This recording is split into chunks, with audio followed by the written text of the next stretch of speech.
صدقۃ الفطر 4 چیزوں کے حساب سے دیا جاتا ہے. نمبر 1 گندم، نمبر 2 کھجور، نمبر 3 جو، نمبر 4 کشمش.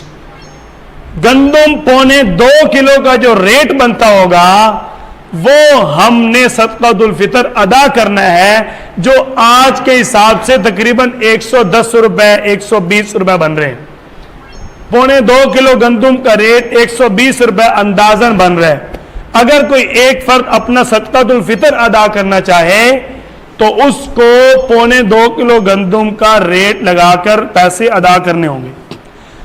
باقی 3 چیزیں کشمش، کھجور، جو، اگر کوئی شخص ان کے حساب سے دینا چاہے تو 3.5 کلو کا جو ریٹ بنے گا اس کے حساب سے آپ صدقۃ الفطر ادا کریں. کھجور تقریباً 750 روپے بنتے ہیں، کشمش جو ہے یہ تقریباً 1400 روپے بنتے ہیں. اچھی چیز کا ادا کیا کرو، یہ بنتا نہیں ہے. اگر اللہ نے وسعت دی ہے تو سخاوت کے ساتھ مال خرچ کرو. اور اگر کوئی شخص روزہ نہیں رکھ سکتا تو ایک روزے کا فدیہ وہ بھی ایک صدقۃ الفطر کے برابر ہے. 30 روزوں کا فدیہ تقریباً 3400 روپے 3600 روپے بنتے ہیں. اور اگر کوئی روزہ نہیں رکھ سکتا تو وہ صدقۃ الفطر کی قیمت کے برابر یعنی 2.25 کلو گندم کے برابر ایک روزہ کا فدیہ ادا کرے گا.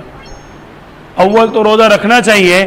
اللہ تعالیٰ فرماتے ہیں وَأَن تَصُومُوا، اگر تم روزے رکھو فَهُوَ خَيْرٌ لَكُمْ، یہ تمہارے لیے بڑا بہتر ہے.